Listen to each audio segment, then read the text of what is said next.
The United States is looking to solidify support from allies in Asia as ties with China hit an all-time low. U.S. Secretary of State Mike Pompeo is in Tokyo to shore up support against what the U.S. calls China's dangerous regional influence.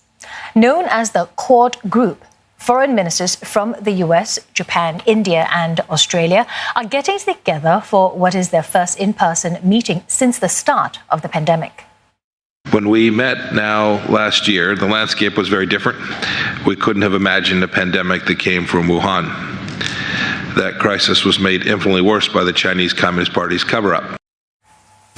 And Michio Ishida speaks to us from Tokyo right now. Mitch, Mr. Pompeo says that cooperation against China is more crucial than ever.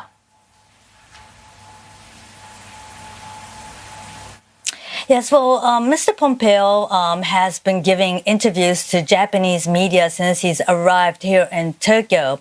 And he's been criticizing China for its assertive action in the South China Sea and East China Sea and trying to show off its military might. And he spoke along the lines of, if you're weak, you are bullied. Now, he called for ASEAN to take part in this shared value of a free and open Indo-Pacific. And one of the main reasons for forming this Quad meeting here and holding it in Tokyo is due to a rising China. Now, Japan has been critical of China, too. In its defense white paper, it's mentioned that China is trying to change the status quo. And Japan has been concerned of China being more active in the East China Sea, especially near the Senkakus, where China also claims and calls Diaoyi. Now, but for Japan, China is also a very important economic partner. It's a biggest trading partner, and for Japan to recover from this recession post-COVID-19, it's really important that China is there and it can reach out to China for its help. Glenda. Mitch, how are these four nations planning to work together in the months ahead? Well, this quadrilateral security dialogue focused on COVID-19 and on the free and open Indo-Pacific.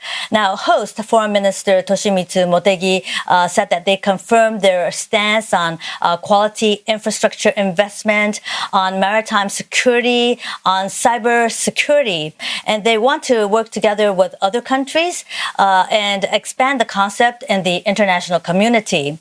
Now, they also discussed North Korea, the South China Sea and East China Sea, and particularly on North Korea, on the missile nuclear issues, and also on Japanese abducted to North Korea.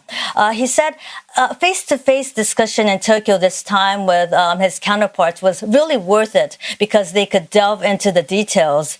Now, it's the second Quad meeting that is held, and the first one was held in September last year.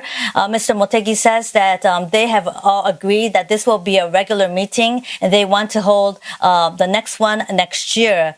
Now, he plans to go to Mongolia later this week and share the view that was expressed during this meeting of a free and open Indo-Pacific. And Mr. Suga, the Prime Minister of Japan, is expected to visit Vietnam and Indonesia sometimes this month. All right, thanks for that. Michio Ishida speaking to us from Tokyo.